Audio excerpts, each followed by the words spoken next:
Hello class.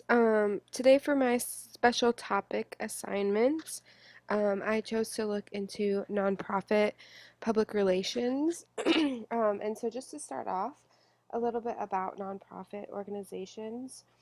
These organizations are those who use its surplus revenues to further achieve its purpose or mission rather than distributing its surplus income to the organization's directors or shareholders.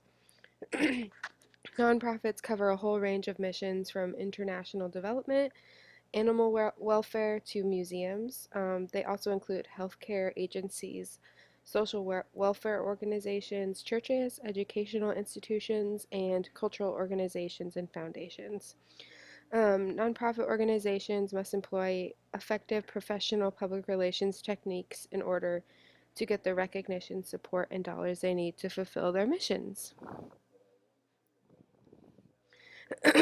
So we're just going to look at some of the characteristics of nonprofits and their PR function and how they're similar and different from other for-profit organizations.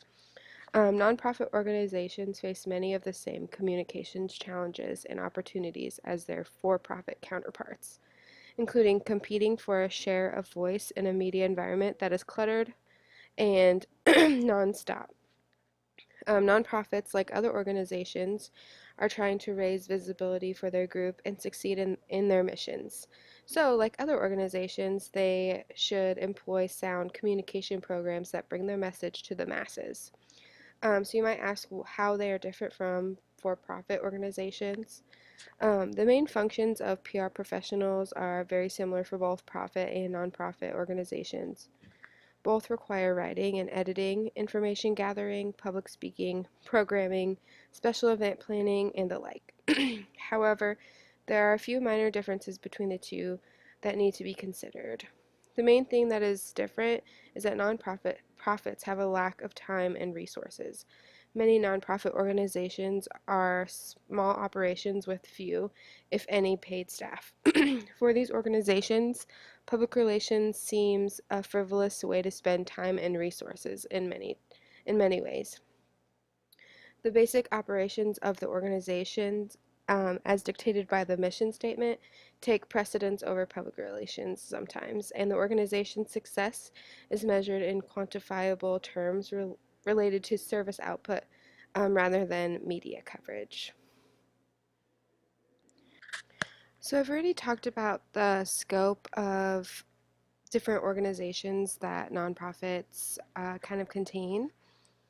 But to be a PR professional for a nonprofit, you kind of just have to be a jack of all trades. Uh, because nonprofit organizations are usually smaller, PR professionals in this area have to do more of the everyday work, um, such as writing, editing, information gathering, public speaking, programming, special event planning, and even fundraising.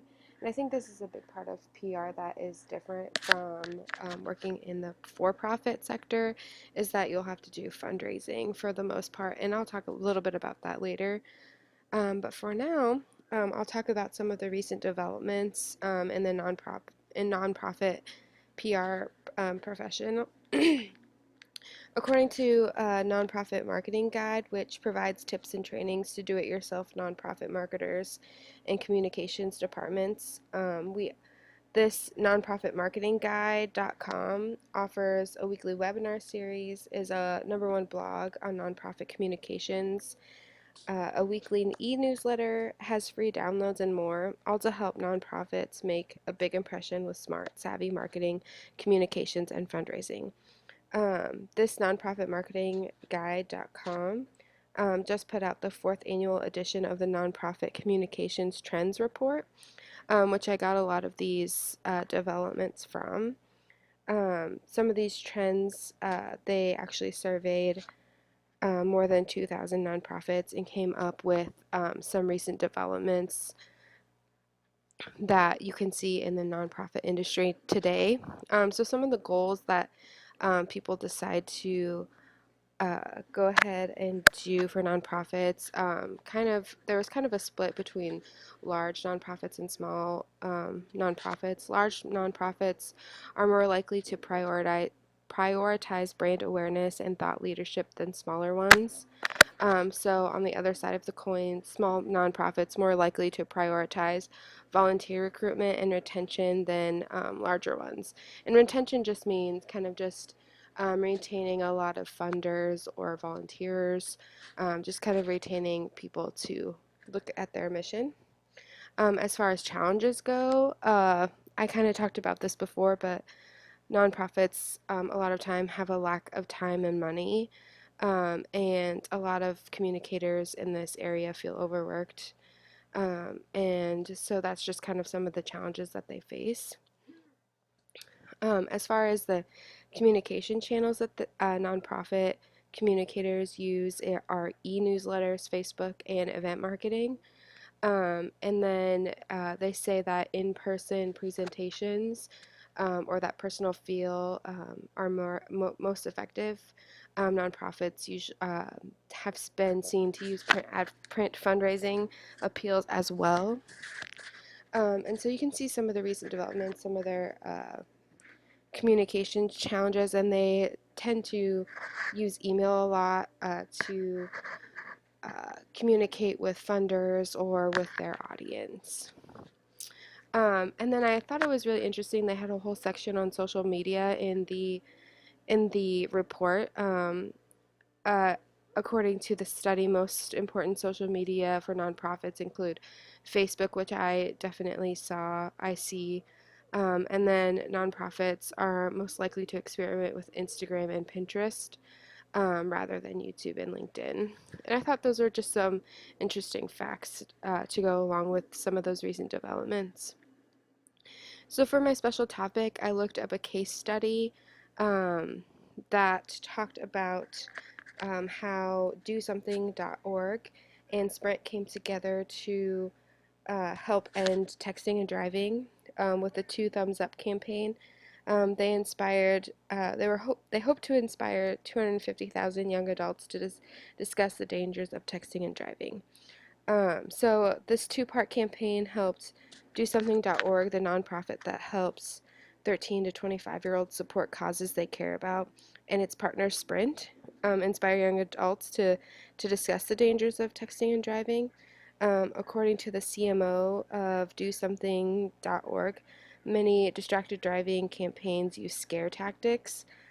So you might have seen different commercials that kind of scare you from doing texting and driving, but they wanted to raise awareness and educate people by acting in a different way, acting with acting with people and kind of interacting and having them talk with their friends. So now I'll just talk a little bit about the strategy, tactics, results, and the future of this campaign. The campaign launched in 2010, sorry. Thumb Wars is an annual summertime program that includes giving away thumb socks, which make it impossible to text to spark conversation on the issue. Thumb Wars had a text message component in 2013 that the team expanded this year into Backseat Advisor, which ran from June to September in 2014 and centered on sharing text messages with tips, partnerships with celebrities, streaming music services helped drive awareness for this campaign. Some of the tactics that they used: first, people who signed up for Thumb Wars on a branded microsite got 2 pairs of thumb socks, 1 pair to keep and 1 pair to give to a friend. They were also encouraged to share photos and stories. So you can kind of see a picture on this slide here of the thumb socks. Another tactic they used was a star of Nickelodeon's Victorious played a funny super-ish hero who could knit really fast in the Thumb Wars PSA. The ad was posted to Do Something's YouTube channel, aired by Nickelodeon, and pitched to broadcast media, movie theaters, and mall and campus networks. Another tactic they used, Do Something also created a PSA for the Fox Network's Teen Choice Awards. Smosh, a comedy team uh, who is big on YouTube, integrated Backseat Advisor messaging into their weekly YouTube video series. Viewers were asked to submit social media messages about why people shouldn't text and drive.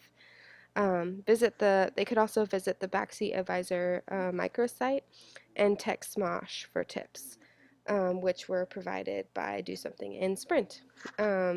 So some of the results that came out of this, a total of 296,000 young people participated in both efforts, up from just 279,000 from 2013. As of early December 2014, the Smosh video had nearly 1.1 million views, more than any other Smosh video. And then stories ran in 249 outlets, including teen.com, Just Jared, and 17.com. Part of the case study was thinking about the future of this campaign. The team will continue to build on Thumb Wars and Backseat Advisor in 2015. Teens for Jeans campaign with Aeropostale launches in 2012, and a second annual Valentine's Day Love Letters campaign with AARP will follow. So this campaign definitely has a future and has definitely grown in awareness over the years. I definitely see that this partnership between Do Something and Sprint has created a seamless audience experience. Do Something's team definitely integrated engaging content into channels that young people already use. And so the approach of giving young people things they actually want to share was key.